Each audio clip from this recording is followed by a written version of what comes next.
All right, so hey guys, Boomfish TCG here, back at it again with another video, and this time we're here with... My name is Vincent Normand. And what did you top with? I played Sky Striker at the Montreal YCS. And what place did you come? I came 67th after Swiss and 49th after day one. Which is nothing to shy about. You know, it's kind of short of the flashy title of coming like top 64, but even making day two in Yu-Gi-Oh! Is a huge deal, and coming 67th is certainly nothing to scoff at. That's like pretty big even for the Ottawa community. A big portion of us haven't even gotten that far, so congratulations. And how did the event go?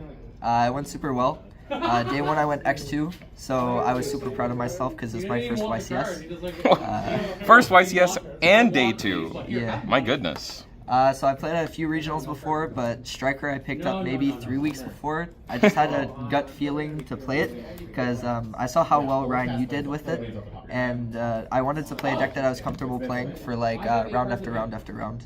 I felt comfortable with this because control strategies is more similar to other card games I'd played in the past, like Magic. So. And I feel like it's a bit of a trend, I don't know if you agree, of people, especially like good players, having not only a vibe, but picking up a deck shortly before an event that they can learn quickly, and then performing well. Like, I've seen it before. Yeah, sometimes not being prepared enough can help. And also not having enough sleep. Were you sleep deprived at all? Yeah, I was on like 5 hours of there sleep. We go. That's what we're talking about. Yeah. That's the sweet spot. Okay, and how was preparing for the event in general? Did you get a lot of testing done beforehand? Yeah, so I did a lot of testing with Striker. Again, I had like 3 weeks of testing prior, but I did a lot of testing, mostly in person, going to like as many locals as I could, but also a lot of online testing with like friends and stuff, getting ratios out and like siding patterns and stuff. And did you generally feel comfortable with the matchup spread? Yeah, the meta, at least? I felt very comfortable with the meta. I knew most of the decks, like I have a good like overview of the meta and how to beat them, which was how I was able to like navigate through boards better with like the Striker cards, which helped a lot, like breaking boards going second. And especially with a deck like this, knowledge of the landscape of the meta is like vital for you to do well in general. Yeah, of course. Striker's pretty complicated. Okay, and what were your matchups? Round 1, I played against Rolad Azamina. Round 2, I played against... So round 1, Rolad Azamina was a win. Round 2, Rolad Branded was a loss. Round 3, Mitsurugi was a win. Round 4, Cooltoon was a win. Round 5, Lunalite was a win. Round 6, Malice was a loss against a pro Rico Carlos from Europe. Round 7 was Elf Note, which was a win. Round 8 was Elf Note again, which was another win. And then that was it for day 1, so X2. And then day 2, I played round 9, I played John Wilkins on Rolad Branded, and I lost. Round 10, I played Jake Jocks or something, the UK Nationals champion, and lost to Cooltoon on it. Round 11 was Elf Note, which I won. Round 12, I played against Blitzkrieg and lost, just to unfortunate hands. So that was a bit of a surprise. Yeah, I actually chose to go second game 2 because I wanted to like high roll a win, because it felt like if they were gonna draw breakers, I wanted them to draw them going first, obviously, and I felt confident enough breaking the board, but not really like making a board and not getting it broken, because Grain is really good against Striker, and Surge can hurt as well with 0, because you can only go through Ray Effect once per turn. Yeah, of course. So even if it comes back, unless you have Lemnis Game Grave, you can't really play past that for like follow up. And then my final round 13 was a no-show, which was a win, but we take those. So even though that you did have some, like obviously you had some losses throughout the event, it sounded like you went up against some pretty good players. Yeah, so I lost to 3 pros. The Rolad Branded player round 2 did go X1 after day 1, so he also played very well. Yeah, I tried to Google most of my losses afterwards just to see, and I didn't see much of him, but like he played at the NAWCQ, so he's a pretty good player. That is nothing to scoff at, nothing to be ashamed about. Losing to good players not only feels better, at least, being like, hey, man, like, what can I say? I lost to Jesse Cotton, let's say. Yeah. So that's good. And were there any surprisingly difficult matches that you encountered? Yeah, so Blitz was pretty rough. mostly because I could really dodge the crackle, so I could stop myself from activating like monster effects on field to make sure they couldn't get Crackle Whisker off. But still, all they needed to do was like pop a card on field with one of the names, and then it turns on my Whisker, which can like pop all my back row, which can be pretty rough. So the Blitz matchup was definitely weird, especially since Whisker can negate Ray Effect Tag Out, because it's just Omni Negate anywhere for monsters. And that's about as devastating as it can get for your grind game. Yeah, and I knew Rolad was rough. I was winning against it a lot at locals, like playing really well.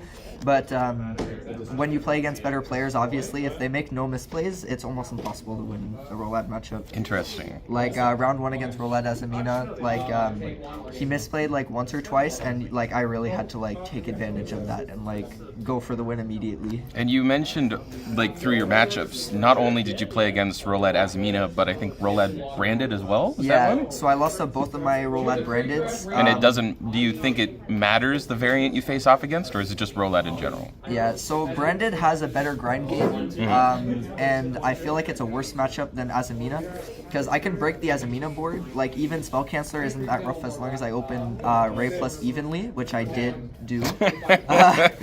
Shocker. Yeah, round 1 I opened like game 3 of my round 1, I opened Ray evenly into like a Spell Canceller board. And there was like very little time on the clock, and he was like, okay, break my board. And then I broke it, and then he conceded with like 20 seconds left. That's pretty funny. But yeah. Okay, so sounds good, and you want to get into the deck profile? Yeah, so it's pretty similar to Ryan Yu's deck lists. It's just like after playing it for a bit, I was testing with like my own list and his, and like his ratios just felt nice, but there's a few things different in the extra and the main. So 2 rows, because we're playing Desires, you really can't bench both roses. It hurts your grind game a lot. Also, mismatching rarities made me cringe, but I couldn't find a second one of either of them. But it also makes your opponents cringe, and that's a buff. Yes, it's the cringe buff. I used to play with burning, like, BA. I used to play with every Scarm with a different rarity, and my effect failures different rarities, and that's gotta make you mad. Yeah. 3 Ray, obviously. Great starter. Just really, really good into boards. Had the 1 Rhoda. We played Shark Cannon. I was really scared, obviously, of Rolad Branded. Apparently, it did not do enough, but it definitely helped. Like, against John Wilkins, game 2, I think, because I did get 2-0'd. I engaged, like, 3 times for, like, 3 Widow Anchors and drew into a Shark Cannon, and I took, like, all of his cards to try and go for a game, but then he, like, FNB'd Send Rinbrum, and then revived Wowbaz, and then continued to fuse away my board. But, like, it can definitely win you games, especially since I'm playing Dogma and the extra deck. And you find that specifically, like, was that a tech on your choice, or is that generally part of the meta? No, so this is pretty regular now in lists, mostly because you just have, like, it helps your branded matchup a lot. I see. So you almost need to play it, and yeah. Sadly, I just didn't play that much KT. I see. But yeah, I was still happy I played it. It was really good almost all weekend. Cool. 3 Linkage. This card's amazing. Literally, Yeah. I mean, like, come on, man. Yeah, like in like top deck wars and stuff, even it was still really good. Like I got into top deck wars against like Lunalite and Elf Node a few times, and it just like wins games. Cool. I OTK really fast. 2 Linkage, same reason as Rose. We're playing Desires, so you want to play 2 Lemnis Gate. It's honestly even better than Rose. Lemnis lets you grind way more, because you just like bounce away their whole board, and it can get you either follow-up or more interruptions during your opponent's turn. 3 Engage, best card in the game. Never limit this card, please, hold on. We're playing the Hornet Drones, so... I do know that is not entirely common. Yeah, so Hornet Drones isn't played that much anymore, and specifically Striker. Yummy with the Striker cards plays this, obviously. Yeah, of course. But Striker hasn't been playing it. This was like a last minute like gut feeling choice. It was really between I was trying out Upstart again, and Upstart just did not feel very good because OTKing through Upstart feels really rough in like grind games and stuff. So I chose to play 2 Desires, 1 Hornet Drones instead of 3 Desires. Because 3 Desires felt really bad because sometimes you draw into a second Desire. Yeah, as it goes. Yeah, but did you find the drones made a difference? Yes. So drones makes Engage a very high quality starter all by itself. Not bad. It makes it so that Engage is it's just 0 plus whatever card you search last off Engage. So either a Lemnis Gate or a Widow plus a draw. If you search Rose or if you search Ray, sorry, you don't get the draw. And if you had to do it all over again, would you do the same play? Yeah, I would play Hornet Drones. Nice. It felt really good all weekend, especially since I was playing Sphere mode in the side. So sometimes you really just like, if you don't have linkage, like it can feel really bad not having your normal. Cool. 3 Widowinker. This card's obviously great. Sometimes you side this down to 2, going first or second depending on the matchup. Going first is just so you don't brick, and you when you're siding in like Accusations and Solemns and stuff, you don't need the Widowwinkers as much. If that you makes draw sense. to your Solemns, like it does the same job. Cool. So that's it for the Striker engine. Obviously it's pretty small, you want to draw to your non-engine, right? Yeah, small. Yeah. It's like half the deck. 20-ish, yeah. So I played the Ryan U ratios for hand traps. Right. So 1 Bell, 2 Ogre. This felt amazing. If I played 3 of either, it would have felt pretty bad. Okay. Ogre felt maybe kind of bad, but at the same time, it's really good. It's only going to get better with time, man, with tunes coming up. Yeah, so, yeah, Ogre was definitely the play. Maybe bumping up Bell. Okay. So, like, 2 Droll. Yep. 2 Droll did not feel great. Oh. So, maybe there's a world where I play 3 Bell, no Droll, and then side the Droll, but it's just missing space in the side at that point. But you wouldn't change the ratio of Ghost Ogres. No, I would not change the ratio of Ghost Ogre. The amount of times where I drew like Ogre plus Bell, like the Bell is basically the 3rd Ogre, right? Like for like math reasons. Okay. If you were to play 3 Ogre, it would be replacing the Bell or whatever. That's true.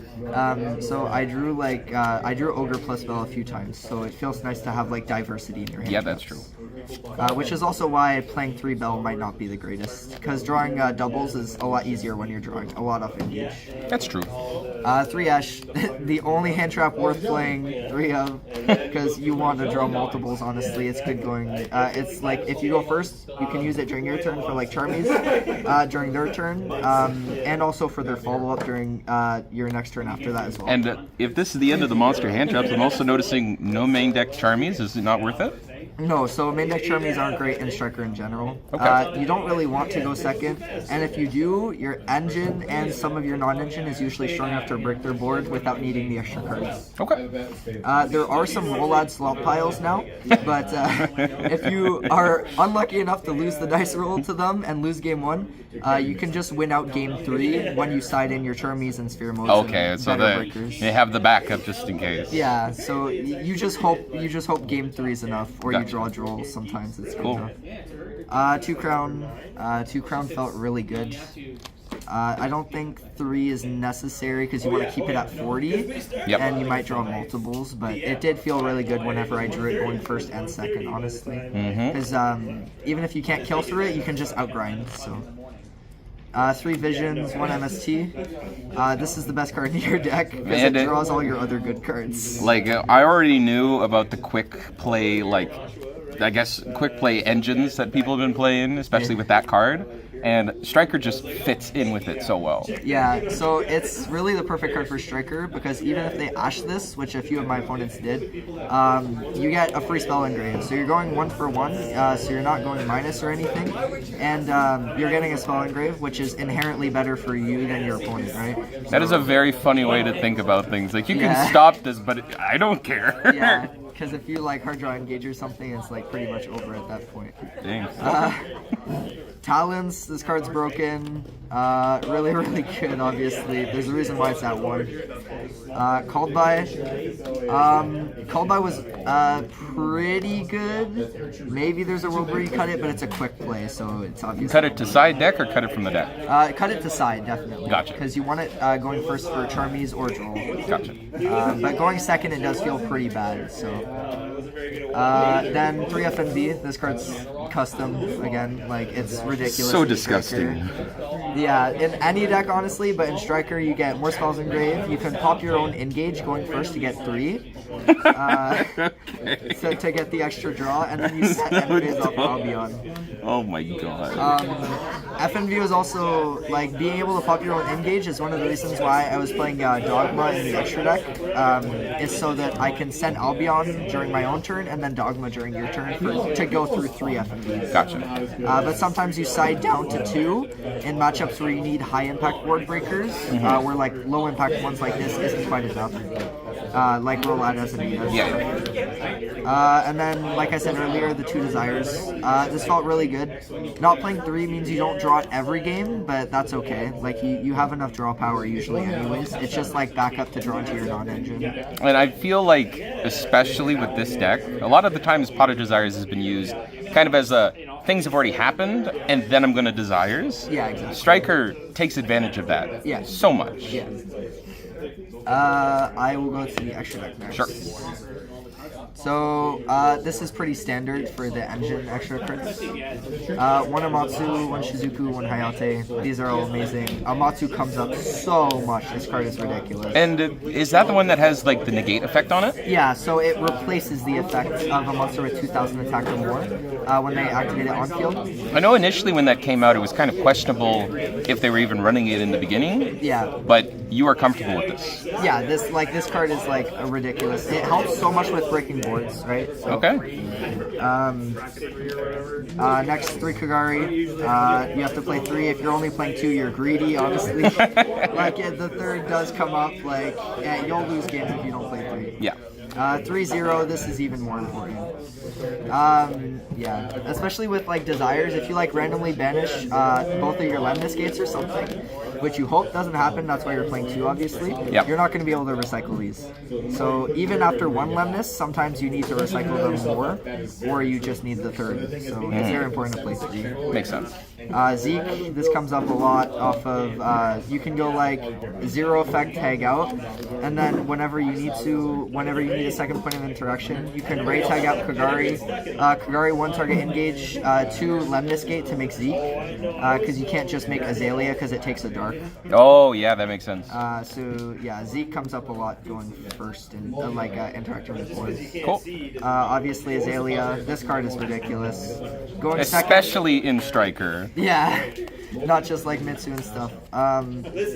Going second, I go through both of these a lot of the time. Like when I'm breaking like big boards and stuff. And probably like effortlessly Yeah, as exactly. well. Like there's no issue swapping between those 2 cards. Yeah, especially since I'm playing like Hornet Drones, and you can even like add Ray, go into like a Shizuku or whatever, summon the Ray, or you can just Hornet Drone summon and then make both.